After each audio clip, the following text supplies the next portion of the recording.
Vous souhaitez créer votre micro-entreprise en 2026. Il y a une chose que vous devez absolument savoir avant même d'encaisser votre premier euro. Combien de charges allez-vous payer? Entre l'URSSAF, les cotisations sociales, vos impôts, le prélèvement libératoire ou la CFE, la plupart des micro-entrepreneurs, lorsqu'ils lancent leur activité, ne savent pas exactement combien de charges ils vont payer. Et le problème, c'est qu'en 2026, certaines règles ont changé. Certaines activités ont vu leur cotisation sociale augmenter, certaines aides ont parfois baissé. Dans cette vidéo, je vais vous expliquer les trois principaux types de charges qu'on paye en micro-entreprise. Il y a la CFE, vos cotisations sociales et votre impôt. Et reste bien jusqu'à la fin de cette vidéo car la réforme de l'ACRE en juillet 2026 risque de faire beaucoup de bruit. Avant d'attaquer le sujet de notre vidéo aujourd'hui, je t'invite à liker la vidéo, à t'abonner si ce n'est pas déjà fait et à me laisser des commentaires, j'y répondrai avec plaisir. Démarrons avec la première charge qui est sûrement la plus connue par les micro-entrepreneurs, les cotisations sociales. C'est celle dont vous entendez parler dès votre création de micro-entreprise, celle que vous allez payer le plus régulièrement, mais la bonne nouvelle, c'est la plus simple à comprendre. À quoi servent les cotisations sociales concrètement? Lorsque vous payez des cotisations sociales, vous ne payez pas un impôt. Vous allez payer ce qui est l'équivalent des cotisations salariales pour financer votre retraite, votre assurance maladie, une partie de votre protection sociale. Autrement dit, les cotisations sociales servent à financer votre protection en tant qu'entrepreneur. Quand est-ce que vous les payez? Vous avez deux choix possibles. Soit elles sont payées de manière mensuelle, donc vous avez des déclarations à faire tous les mois, ou bien trimestrielles. Vous déclarez votre chiffre d'affaires, l'URSSAF applique un taux et vous les payez automatiquement. La bonne nouvelle en micro-entreprise, si vous réalisez 0 € de chiffre d'affaires, vous n'avez aucune cotisation à payer. Comment sont-elles calculées? Les cotisations sociales sont calculées sur votre chiffre d'affaires et non pas sur votre bénéfice. Prenons un exemple concret. Vous réalisez 2 000 € de chiffre d'affaires, mais vous avez dépensé 1 500 € en publicité marketing. Donc il vous reste uniquement 500 € de bénéfices. Eh bien malheureusement, vous ne paierez pas des cotisations sociales sur votre bénéfice, donc 500 €, mais bien sur les 2 000 € de chiffre d'affaires. Maintenant qu'on a vu la définition des cotisations sociales et comment est-ce qu'elles étaient calculées, voyons qui est concerné. Il y a trois principaux types d'activités pour la micro-entreprise. On a les revenus dits BIC, bénéfices industriels et commerciaux. Ça va concerner les e-commerçants, l'achat-revente de marchandises, les boutiques physiques ou bien le dropshipping. Dans ce cas-là, le taux des cotisations sociales est porté à 12,3%. Exemple, vous réalisez 2 000 € de chiffre d'affaires en BIC, vous allez donc payer 246 € de cotisations sociales. Ensuite, il y a les revenus de prestations BIC. Exemple, les plombiers, électriciens, artisans, serruriers. Dans ce cas-là, le taux est cette fois-ci porté à 21,2%. Donc, dans ce cas-là, 2 000 € de chiffre d'affaires, vous paierez 424 € de cotisations sociales. Et le troisième et dernier type de revenus sont les revenus BNC, activités libérales, bénéfices non commerciaux. C'est dans cette catégorie que se situe la majorité des freelances, consultants, community managers, coachs et j'en passe. Là, malheureusement, le taux est porté à 26,1%. Pour rappel, le taux en 2025 était de 24,6%. Et malheureusement, aujourd'hui, il est porté en 2026 à 26,1%. Et c'est probablement la profession qui est la plus touchée par la hausse des cotisations sociales. Dans le cadre des BNC, si vous réalisez 2 000 € de chiffre d'affaires, dans ce cas-là, vos cotisations sociales sont portées jusqu'à 522 €. Donc, ce qu'il faut retenir de cette cotisation sociale, elle est déclarée de manière trimestrielle ou mensuelle directement sur votre portail auto-entrepreneur, elle est prélevée directement, vous avez de la visibilité sur cette cotisation. Celle-ci peut varier en fonction de la nature de votre activité. On a vu 12,3% en vente, 21,2% pour les prestations BIC et 26,1% pour les activités libérales BNC.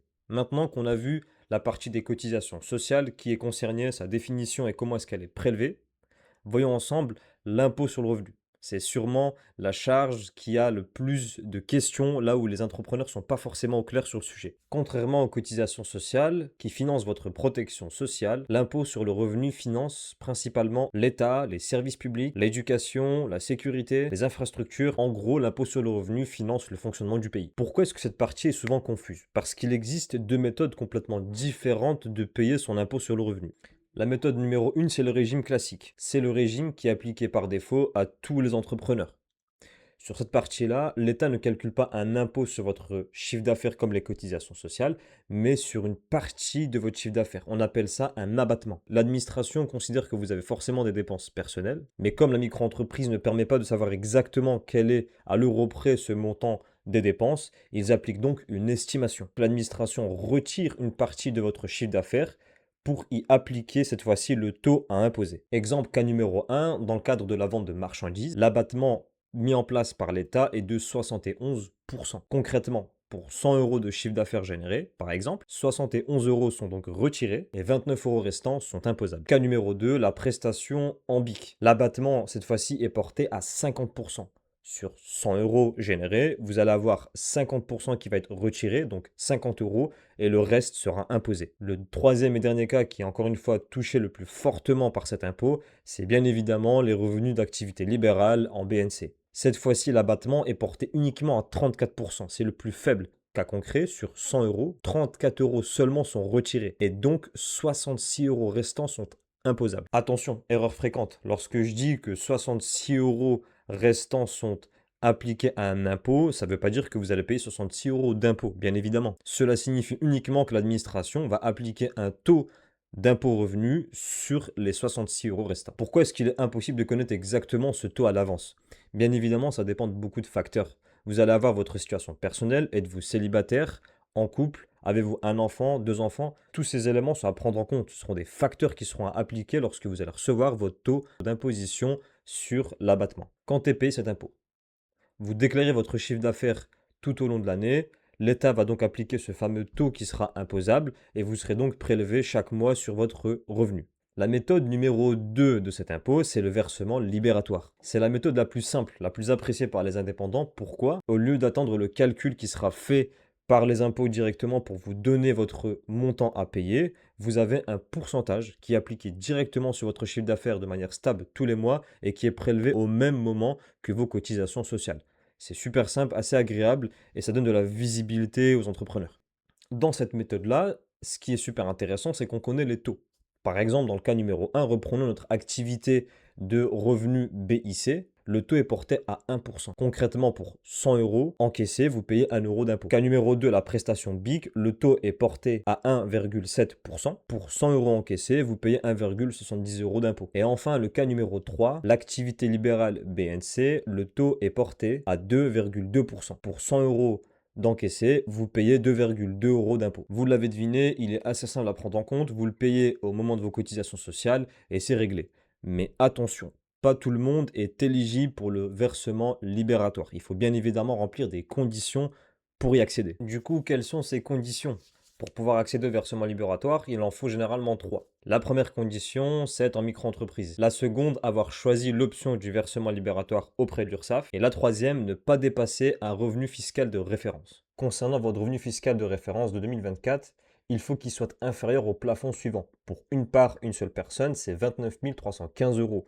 Concernant un couple, deux parts, 58 630 euros. Et enfin, pour un couple avec deux enfants, trois parts, c'est 87 945 euros. Il y a notamment la notion de chiffre d'affaires. Le plafond pour une activité de vente de marchandises maximale à ne pas dépasser, c'est 188 700 euros. Concernant les revenus BIC de prestations de services et pour les professions libérales BNC, c'est 77 700 euros maximum. Maintenant que nous avons vu les deux principales charges d'un micro-entrepreneur, les cotisations sociales d'un côté et l'impôt sur le revenu de l'autre, il ne reste plus que la CFE. La CFE, c'est la cotisation foncière des entreprises. C'est une taxe que vous payez une fois à l'année, à laquelle est soumise quasiment la majorité des indépendants. Vous en entendez quasiment jamais parler, parce que vous ne le payez qu'une seule fois à la fin de l'année. Parfois, vous avez une mauvaise surprise, vous avez une facture à payer de plusieurs centaines d'euros en fin d'année et vous ne savez pas vraiment pourquoi et à quoi c'est rattaché. Elle sert principalement à financer les communes, les collectivités territoriales, certains services publics locaux. Vous avez une facture que vous devez régler généralement en fin d'année à partir du mois de décembre. Première bonne nouvelle, vous ne payez pas de CFE lors de la création de la première année de votre micro-entreprise. Deuxième bonne nouvelle, si votre chiffre d'affaires N-2 est inférieur à 5 000 euros, dans ce cas-là, vous êtes totalement exonéré de cette taxe. Mais du coup, pourquoi est-ce que le montant varie autant? Chaque ville fixe son minimal de CFE. Ça dépend vraiment des villes. J'ai une astuce à vous partager.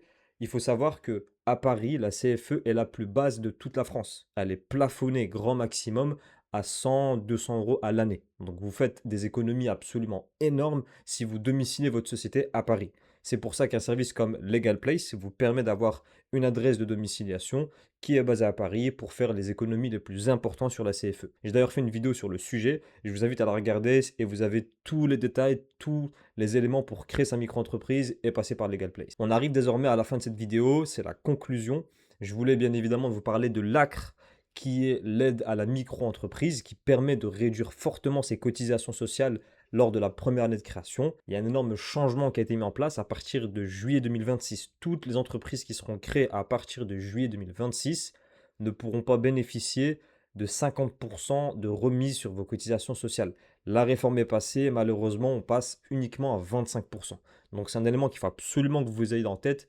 Vous pouvez bénéficier bien évidemment d'une remise et d'une baisse de vos cotisations sociales à partir de 1er juillet, du 1er juillet 2026, ce sera seulement 25%. Et j'ai essayé de résumer absolument tous les éléments, toutes les charges que vous avez en micro-entreprise, quand est-ce que vous êtes prélevé, pourquoi, les taux exacts en fonction de votre activité. N'hésitez pas à me laisser en commentaire vos différentes activités et me dire ce que vous avez pu avoir dans votre vie professionnelle, les différents taux. Je vous invite aussi à vous abonner à la chaîne, à liker, à me laisser un commentaire, ça fait super plaisir. Je vous remercie et je vous dis à bientôt pour de nouvelles vidéos.